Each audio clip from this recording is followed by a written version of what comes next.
Hi everyone, Kelly Mahler, occupational therapist, and I wanted to take the time to talk about ARFID and what people with ARFID say about their experiences with ARFID. And what we did is we set out to really understand this by surveying people with ARFID. We had over 70 people complete our survey, and we put the results together into this free booklet. You can get this booklet on my website at www.kelly-mahler.com under the free printables section.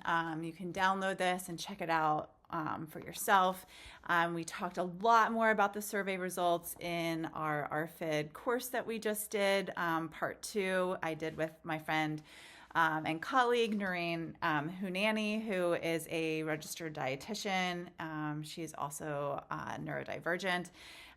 So Noreen and I did this survey together, and we put this booklet together. So page 2, you can see a picture of Noreen and check out some of the work that she does. So Noreen and I, back in 2023, we launched our first course on ARFID, and it was about ARFID and interoception.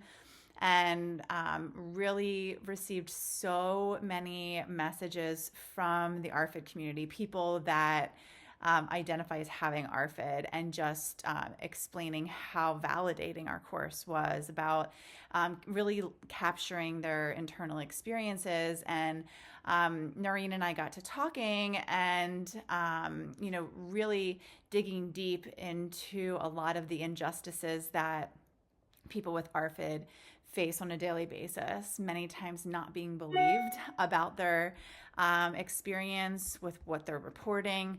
And so that's kind of falls under the umbrella of epistemic injustice and not being treated as an expert in your own experience, or an expert as the knower. Like, many times health professionals will take on that role as the expert, and they know better than the person with lived experience, which is obviously not a healthy and effective way to move forward as we develop more understanding about ARFID, and also how to support those with ARFID that want support.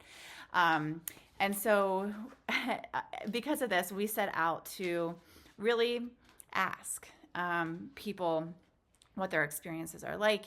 And we wanted to put their voices together in many different ways so that we can elevate their voices, so that we can give opportunities to learn from them and to believe what it is they're saying. So let's just go through a couple of the themes that emerged from the survey. I do want to give a huge thank you to all the people that completed the survey. We really value your time in helping us to be better.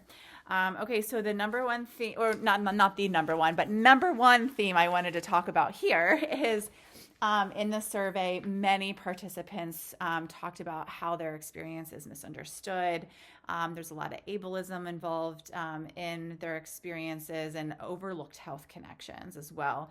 And many people with ARFID in the survey, they talked extensively about how it's not just about the food. That it's about how their bodies are responding to the entire eating process.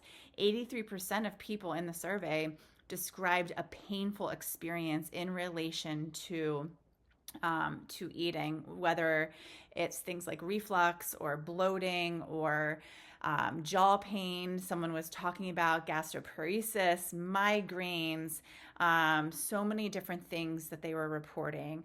And so at times, for some of the survey takers, one person said, I developed a fear of eating because I vomited everything I ate. Another person said, I have a history of significant medical gaslighting and was taught to dissociate from pain, fatigue, and hunger to push through. So a lot of people talked about, yes, they have these pain experiences, but many times they're not addressed with a lot of curiosity in their medical appointments. And so what can we be doing to really have more medical curiosity to be able to help support people with ARFID to get better possible diagnostic tests for co-occurring conditions that could be affecting their eating process. Number 2 theme that emerged is Sensory realities shape eating. 100% of our respondents described some form of a sensory difference as a part of their ARFID experience. Many of them talked about how eating is a full body sensory experience. And it's not just like, I think sometimes, people do talk about, it's pretty mainstream talking about like the sensory aspects of eating for people with ARFID, and a lot of times it's just limited to talking about textures and how certain textures might be aversive to a person, and it's way beyond that. We saw that in a survey. It's not just texture that makes food feel unsafe, though that was mentioned by 54% of people, but it was also smells and tastes and the visual appearance of food and the sound of food could make and the temperature. So many different sensory properties that can contribute to a food feeling safe or a food feeling unsafe. So there needs to be a very strong sensory curiosity about the eating process and how can we find ways to adapt the sensory environment around the eating process that's directly related to the food process, so that a person can feel as safe as possible. Number 3 theme is interoception emerged as a key factor, and I'll say 93% of respondents talked about something to do with interoception and the way their body feels in relation to eating. And interestingly, I think this is becoming a more talked about experience, but many times the muted side of interoception is talked about, where people might not notice feelings of hunger or fullness or pain. But that's not the only thing that emerged in our survey. There were lots of people that talked about that muted experience of not noticing body signals indicating, certain things about their body. But what emerged, and it kind of surprised me actually, was the extent of people that talked about the intense side of interoception, of feeling so much in their body intensely, in really big ways, intense experiences, including disgust, physical pain, which we already talked about, emotional pain, like the feelings of shame and judgment. Fear also emerges a huge feeling related to the eating process. And so it's really important to take interoception into account and try to learn more about how a person's body is feeling, and maybe explore different ways that we can adjust the eating process so that a person's body can feel as safe and regulated as possible. Theme number 4, autonomy and safety are key. And 100% of respondents mentioned something to do with either safe foods or felt safety or having control or autonomy in the eating process. Many people talked about the importance of not having pressure to eat from other people, of having complete control over their food choices, to have access to same foods, to make sure that there's a lot of predictability involved in the eating process and how the food is prepared, and really being in the company of supportive people who don't judge. And there were some people that said they needed to be completely alone. So it's going to be very different for each person.